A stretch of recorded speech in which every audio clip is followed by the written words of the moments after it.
As the turbulent and violent days of the Middle Ages came to an end in England, the design of buildings began to change dramatically. Defence was no longer the main priority. Instead, fortified houses and castles gave way to grand country houses, which were much more comfortable places to live in. But the wealthy folk of Tudor England wouldn't have been able to take possession of such magnificent new homes if it hadn't been for the skills and efforts of one particular type of craftsman. This was the age of the carpenter.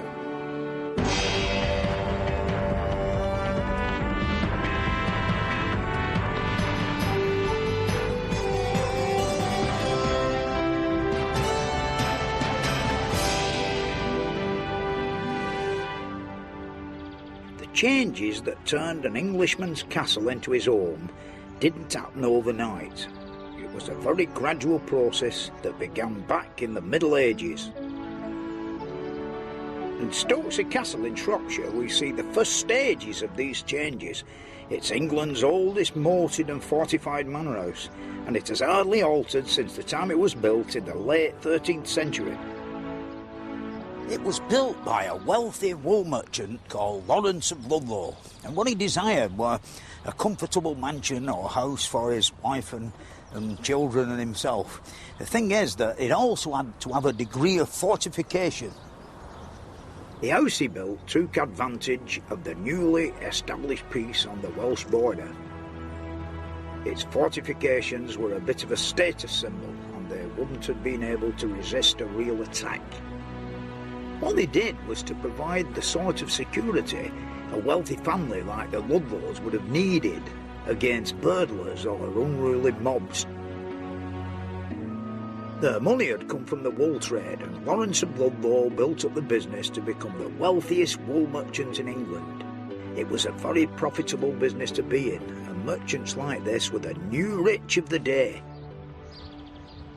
This was reflected in the sort of house he was able to have built. Until this time, merchants had lived in houses in town.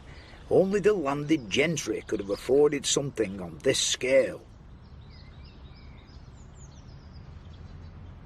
In the centre here, this is the house proper, which of course is built out of local stone with like mud stone inserts, which you can see have rather suffered a bit where it's all crumbling.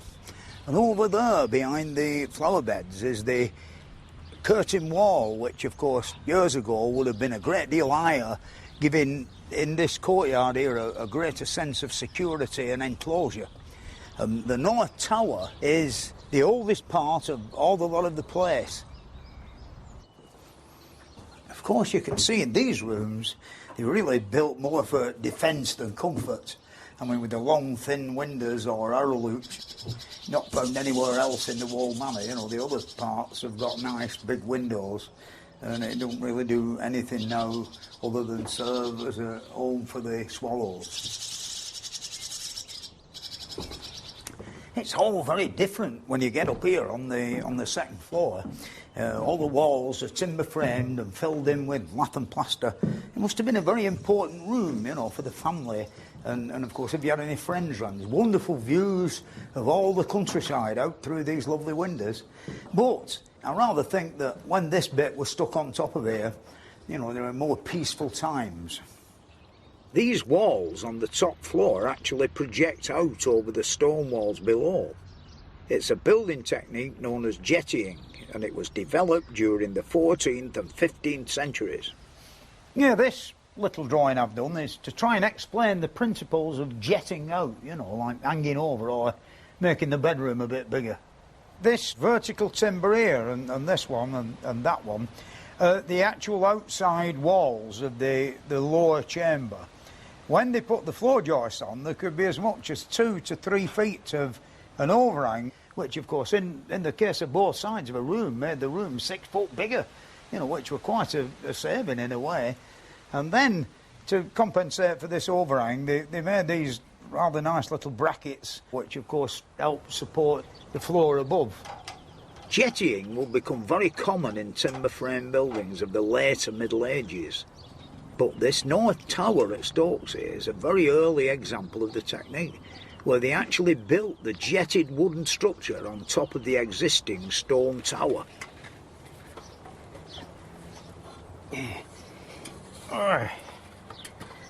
Up here you can see what this jetting out business is all about.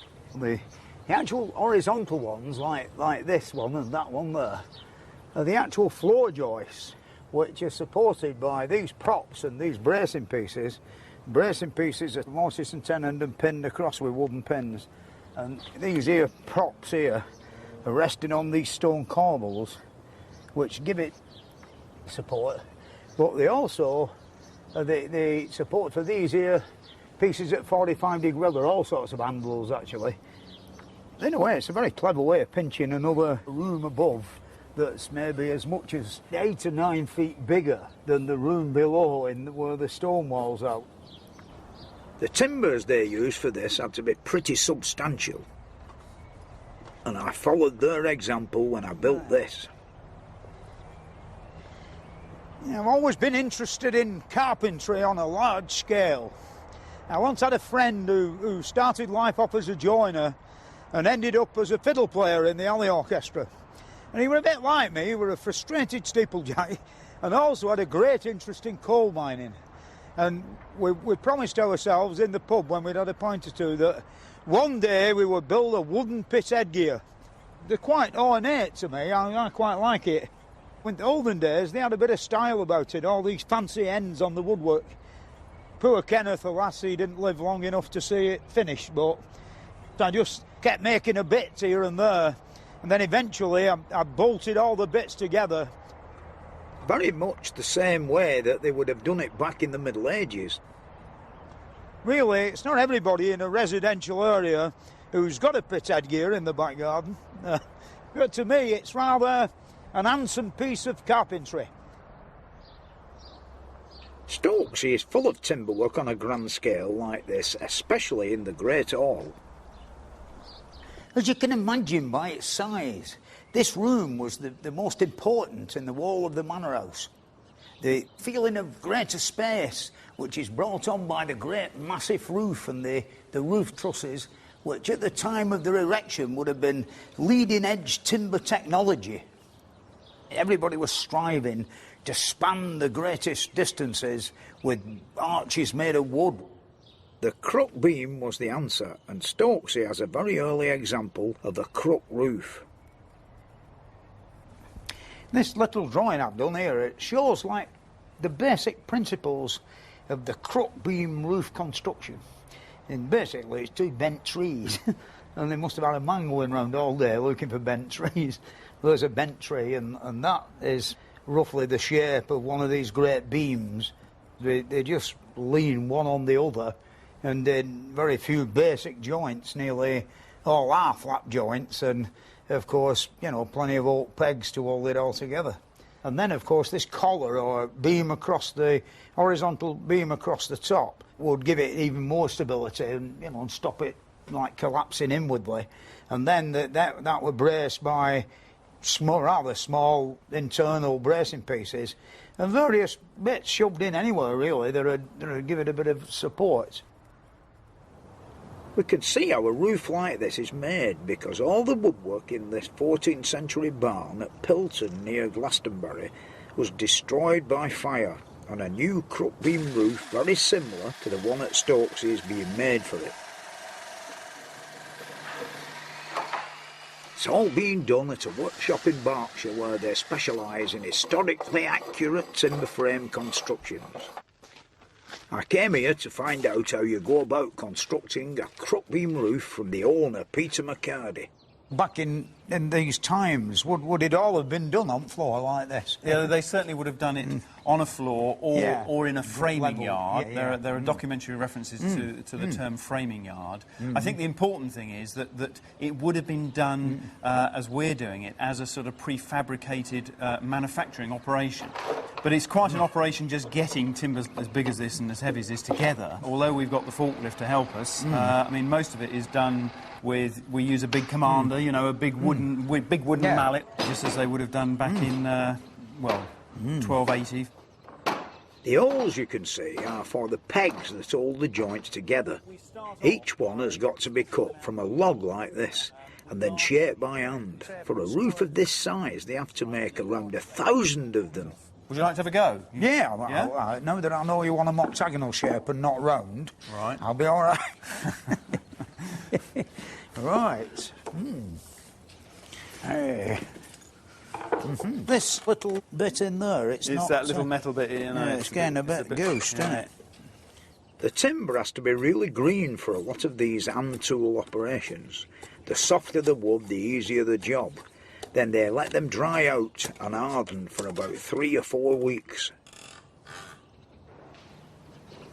Yeah. So you see, these are the main collars, and these are the upper cruck, second tier of crucks, and then we've got in between them we've got these intermediate principles, and we're now marking and jointing in the purlins here. I mean, when you think just to lift something as big as this from the horizontal to the vertical must have been a rare feat, and must have had a lot of men and a lot of rope and a lot of swearing, no doubt. The technique of cruck beam construction was used throughout the later Middle Ages and can be seen in houses large and small, like this cottage in the village of Laycock. And jettying wasn't just for the rich folk either. Here at Laycock, the villagers lived by weaving, and when the wide looms were introduced in the 15th century, many of them had houses built with jetted out first floor rooms to accommodate their new machines.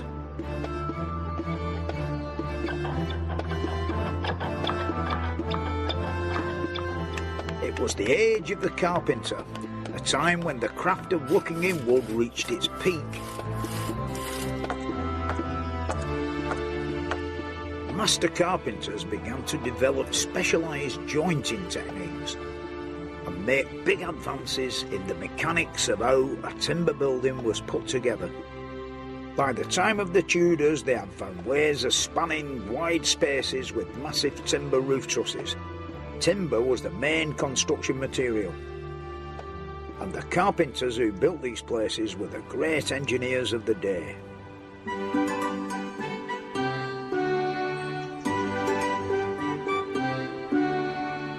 Little Moreton Hall in Cheshire is one of the finest examples of timber-framed architecture in England. It's typical of the early Tudor age, and again a moat wasn't really designed to keep out the enemy, more to impress the neighbours.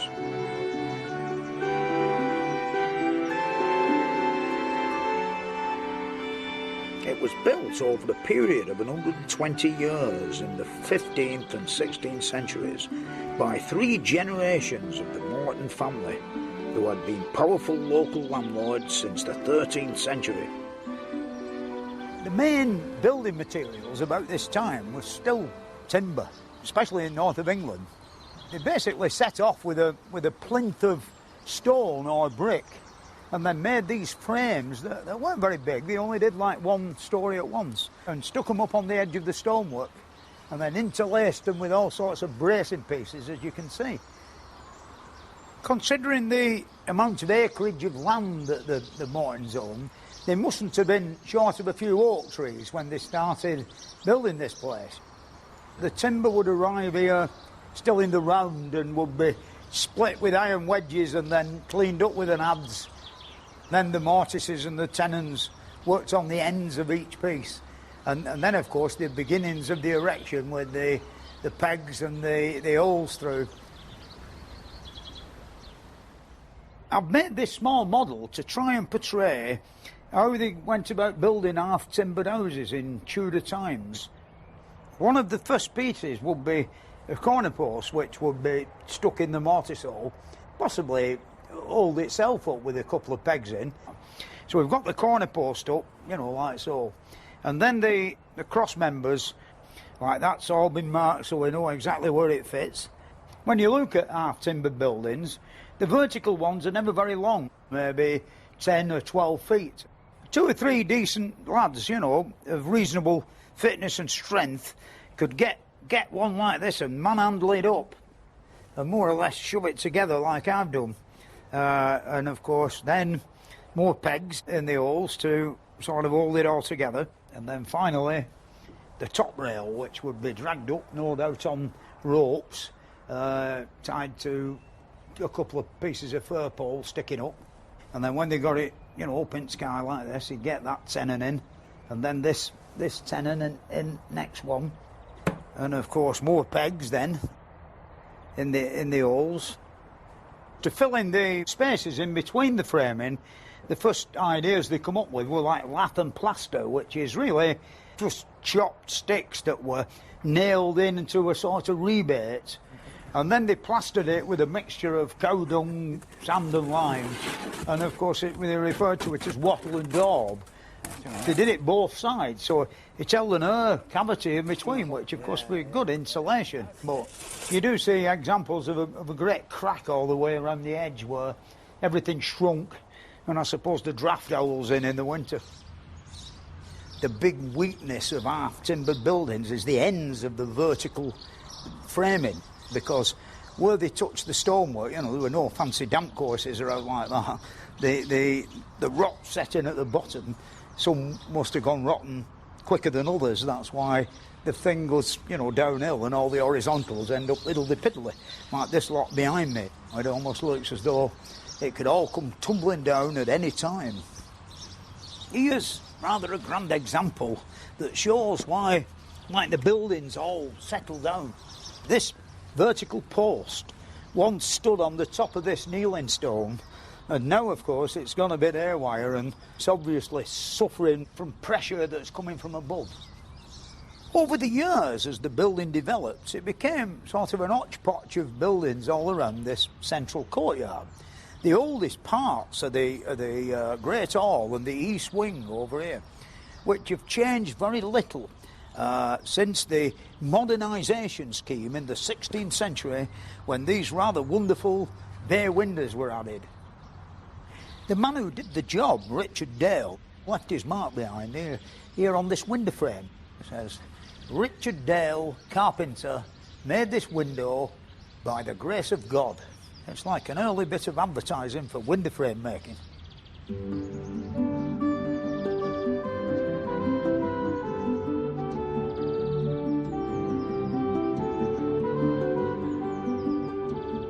One of the secrets of the carpenter's trade was the variety of joints he would use in a building like this to hold it together. Really, the mortise and tenon joint in one form or another is the main joint in an half-timber building, you see. All these cross members have a tenon on each end. This is the tenon, and that's the mortise hole. And when you knock the wedges in there, it opens up the tenon to get a really good grip, which would be sort of used on the corners, as you might say. The other joints is like an open-ended mortise and tenon joint, which you can do a lot of interesting things with. You know, you can make octagonal-shaped structures, and it goes together in any way. You know, you're no trouble struggling getting it together. It also were handy for extending the length of a beam, but it wouldn't be any good under compression. You know, it'd just snap. And then, like, the simplest one of all, really, is just an half-lap joint. It could be used like the other mortise and tenon joint on corners like up here, you know, sort of style. They were all clever lads with these fancy joints. One of the things that makes Little Moreton stand out is the fact that there's all this lovely stuff in between the framing, which of course is all made of wood. The beautiful four-leaf clovers are called quatrefoils, and of course they're sawn out of one solid lump of wood to that shape. In the olden days, the more fancy what you had on your half-timbered house, the richer you were, so the Moretons must have been quite well-to-do. We don't have any record of how much time Richard Dale spent on this work, or how many men he had working for him. But it must have taken a heck of a lot of man-hours to do woodwork as elaborate as this. What we do know is that he became a good friend of William Moreton, and they spent a lot of time working together on their plans for the house. It wasn't until the 1570s, when the Moretons had already been at it round the back for 100 years, that they decided to build this new and splendid frontage. About that time, long galleries became all the rage. Any house that were worth anything had got to have a long gallery. You've got to show the neighbours the one-upmanship thing. And the long gallery is basically a long, thin room built right on top of the house, purposely put there to engage your neighbours in entertainment and exercisable, like a bit of an L studio thing on top of your own house. It would never have had a lot of furniture. It was used for recreation. When it was raining hard outside, the Elizabethan ladies would walk from one end to the other all afternoon, no doubt chatting.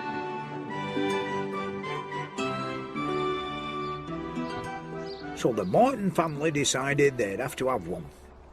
The trouble was, they had the idea after the building work on the South Range had begun. What they did was to stick this long gallery on top of the roof without putting any proper support in for it. And the result was a bit of a disaster. There's nothing really wrong with a timber frame construction. You know, it's very strong. I'd rather think almost earthquake-proof if it's, you know, done all right, but not been messed about with in any way. You know, people cutting holes in where they shouldn't do.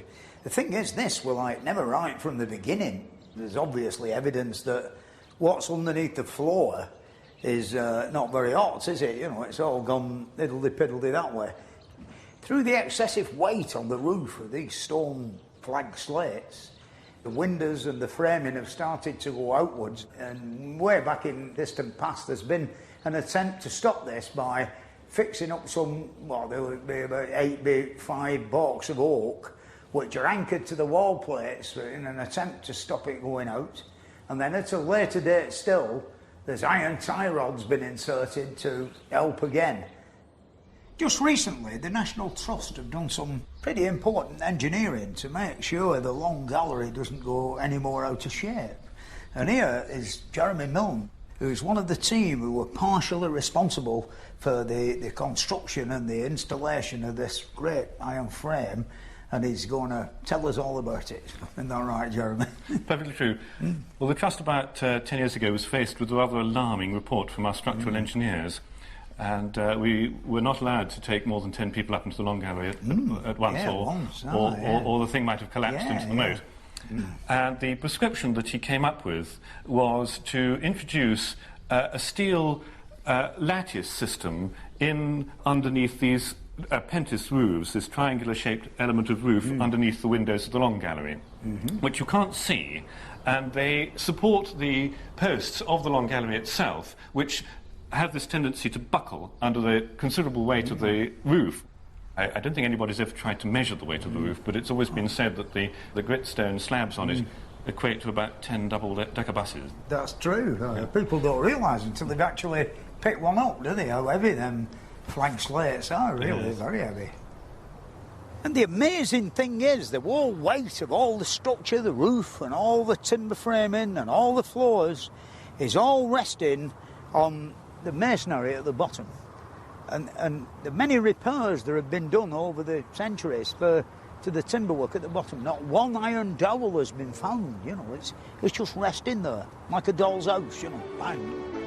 What I like about it is the way that all that lovely timber work is all on shore. But why don't we have more half-timber buildings like this? Well, they might be good to look at, but you talk to anybody who's tried to live in one through a British winter, and they'll tell you that they're pretty cold and drafty. By the end of Queen Elizabeth's reign, around 1600, more new houses were being built of brick. It was warmer, drier, altogether more comfortable to live in. So if you'd got any money and you lived in a medieval timber-framed house, you'd either build a new house or modernise your existing one by encasing the earlier timber frame in brick. Harvington Hall near Kidderminster is a good example of this. When you step inside, it doesn't look a lot different than Little Moreton Hall. You know, it's a great timber frame, but there's one difference for a start, the fact that instead of having wattle and daub in between the framing, they're actually bricks. When you stand outside, you'd think the whole thing were a brick building, but it isn't. It's only a non-mould bearing skin that's on the outside. the weight of the building still taken with the great frames and all these wonderful dovetail iron plates stop it all spreading out. So whether it was built with brick like Harvington or lath and plaster infill like Little Moreton, the timber frame was still the main method of construction. The Elizabethan rebuilding of Harvington that gives it its present appearance was carried out in the 1580s by Humphrey Polkington. Polkington was a leading Catholic at a time when practising the Catholic faith was against the law. In the late 1500s and early 1600s, it was high treason for a Catholic priest to be in England. Keeping one undercover was punishable by death by public torture.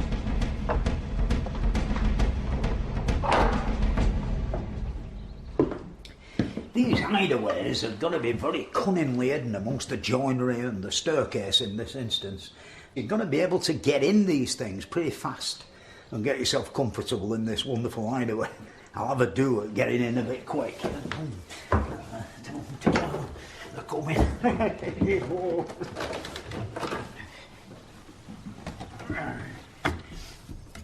And once you'd got in here and the authorities were only still halfway down the drive, this is like a double hideaway. There were actually another frame here with bricks in, and the hinges and the catch here are still in place. The room behind me is quite large, really. It's about 6 feet, a 6 foot cube, actually. I should imagine an hour or two wouldn't have been so bad, but when the powers that be were playing real hide and seek with a serious ending if they got you, you know, maybe a week of searching round your house, it you know, get a bit claustrophobic after that, I rather think. Harvington Hall contains the finest series of priest halls to be found anywhere in the country, and 4 of them are situated round this very staircase and show the trademarks of one Nicholas Owen. Nicholas Owen trained as a carpenter and a mason, and he was without a doubt one of the best builders of hiding places in all of history. His trademark was the different layers you had to get through to find the hide. Where's the hide in here? This raised platform used to be a boot cupboard with panelling on walls, but take a look at this. Hey. I don't think they had as much Guinness as I had in them days.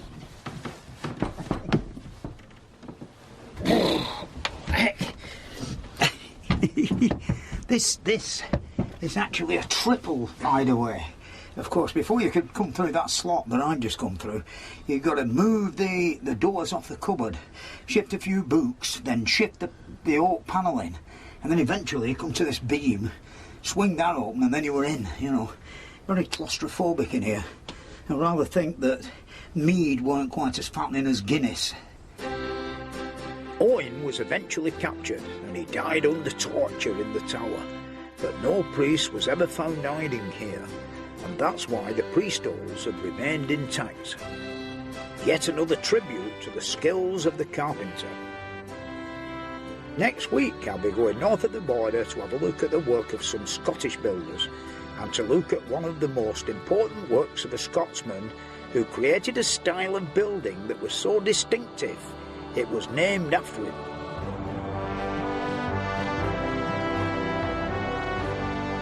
If you'd like to find out more about the building of Britain, then why not visit the website at bbc.co.uk/history.